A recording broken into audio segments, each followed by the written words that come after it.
أعوذ بالله من الشيطان الرجيم پناہ مانگتا ہوں میں شیطان مردود سے اللہ عز و جل کی۔ بسم اللہ الرحمن الرحیم۔ شروع اللہ کے نام سے جو سب پر مہربان ہے، بہت مہربان ہے۔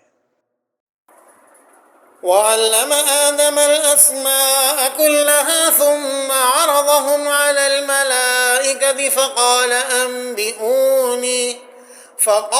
أنبئوني بأسماء هؤلاء إن كنتم صادقين۔ اور آدم کو اللہ نے سارے نام سکھا دیے، پھر ان کو فرشتوں کے سامنے پیش کیا اور کہا اگر تم سچے ہو تو مجھے ان چیزوں کے نام بتلاؤ۔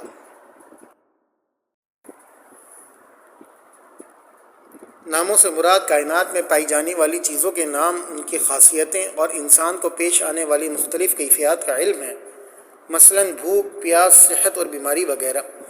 اگرچہ آدم علیہ السلام کو ان چیزوں کی تعلیم دیتے وقت فرشتے بھی موجود تھے، لیکن چونکہ ان کی فطرت میں ان چیزوں کی پوری سمجھ نہیں تھی، اس لیے جب ان کا امتحان لیا گیا تو وہ جواب نہیں دے سکے، اور اس طرح اللہ تعالیٰ نے عملی طور پر انہیں باور کرا دیا کہ جو کام اس نئی مخلوق سے لینا مقصود ہے وہ فرشتے انجام نہیں دے سکتے۔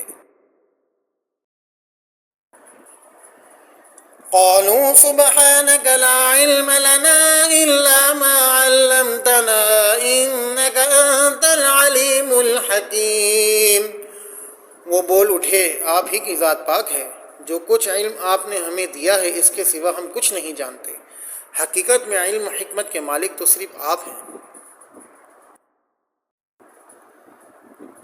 بظاہر ان الفاظ سے معلوم ہوتا ہے کہ یہ نام صرف حضرت آدم علیہ السلام کو سکھائے گئے تھے اور فرشتے اس تعلیم میں شریک نہیں تھے۔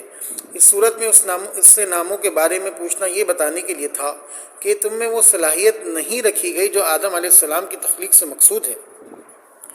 دوسرا احتمال یہ بھی ہے کہ آدم علیہ السلام کو سکھاتے وقت فرشتے موجود تھے، لیکن چونکہ ان میں ان باتوں کو سمجھنے یا یاد رکھنے کی صلاحیت نہیں تھی، اس لیے وہ امتحان کے وقت جواب نہ دے سکے۔ اس صورت میں ان کے جواب کا حاصل یہ ہوگا کہ ہمیں وہی علم حاصل ہو سکتا ہے جو آپ ہمیں دینا چاہیں اور اس کی صلاحیت ہمارے اندر پیدا کر دیں۔ قال يا آدم أنبئهم بأسمائهم فلما أنبأهم بأسمائهم قال ألم أقل لكم إني أعلم غيب السماوات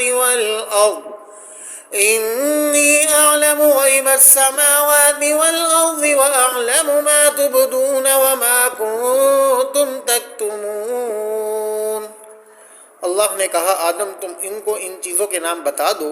چنانچہ جب اس نے ان کے نام ان کو بتا دیے تو اللہ نے فرشتوں سے کہا کیا میں نے تم سے نہیں کہا تھا کہ میں آسمانوں اور زمین کے بھید جانتا ہوں، اور جو کچھ تم ظاہر کرتے ہو اور جو کچھ چھپاتے ہو مجھے اس سب کا علم ہے۔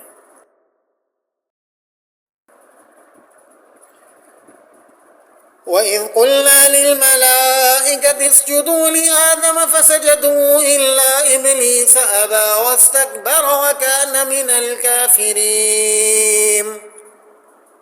اور اس وقت کا تذکرہ سنو جب ہم نے فرشتوں سے کہا کہ آدم کو سجدہ کرو، چنانچہ سب نے سجدہ کیا سوائے ابلیس کے کہ اس نے انکار کیا اور متکبرانہ رویہ اختیار کیا اور کافروں میں شامل ہو گیا۔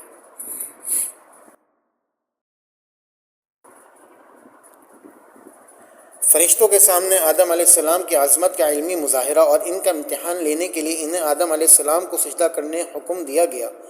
یہ سجدہ عبادت کا نہیں تعظیم کا سجدہ تھا، جو بعض پچھلی شریعتوں میں جائز تھا۔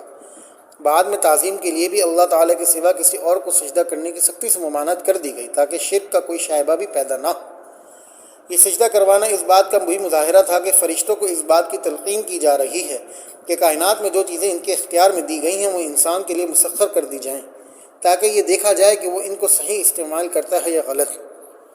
اگرچہ براہ راست سجدے کا حکم فرشتوں کو دیا گیا تھا، مگر اس میں تمام جاندار مخلوقات بھی شامل تھیں، لہذا ابلیس جو جنات میں سے تھا اس پر بھی اس حکم کی تعمیل لازم تھی۔ لیکن جیسا کہ خود قرآن کریم نے دوسری جگہ بیان فرمایا ہے، وہ اللہ تعالیٰ سے کہنے لگا کہ مجھے تو نے آگ سے پیدا کیا اور آدم کو مٹی سے، اس لیے میں اس سے افضل ہوں اور میں اسے کیوں سجدہ کروں۔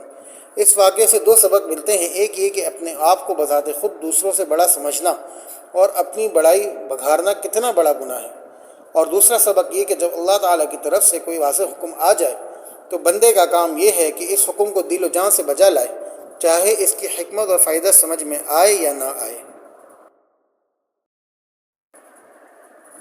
وَقُلْنَا يَا آدَمُ اسْكُنْ أَنْتَ وَزَوْجُكَ الْجَنَّةَ وَكُلَا مِنْهَا رَغَدًا حَيْثُ شِئْتُمَا وَلَا تَقْرَبَا هَذِهِ الشَّجَرَةَ فَتَكُونَا مِنَ الظَّالِمِينَ۔ اور ہم نے کہا آدم تم اور تمہاری بیوی جنت میں رہو اور اس میں سے جہاں سے چاہو جی بھر کے کھاؤ، مگر اس درخت کے پاس بھی مت جانا ورنہ تم ظالموں میں شمار ہوگے۔ یہ کون سا درخت تھا؟ قرآن کریم نے اس کی وضاحت نہیں فرمائی، نہ اس کے جاننے کی ضرورت ہے۔ اتنا جان لینا کافی ہے کہ جنت کے درختوں میں ایک درخت ایسا تھا جس کا پھل کھانے سے انہیں روک دیا گیا تھا۔ بعض روایت میں ہے کہ یہ گندم کا درخت تھا، بعض میں انگور کا ذکر ہے، مگر کوئی روایت ایسی نہیں جس پر پورا بھروسہ کیا جا سکے۔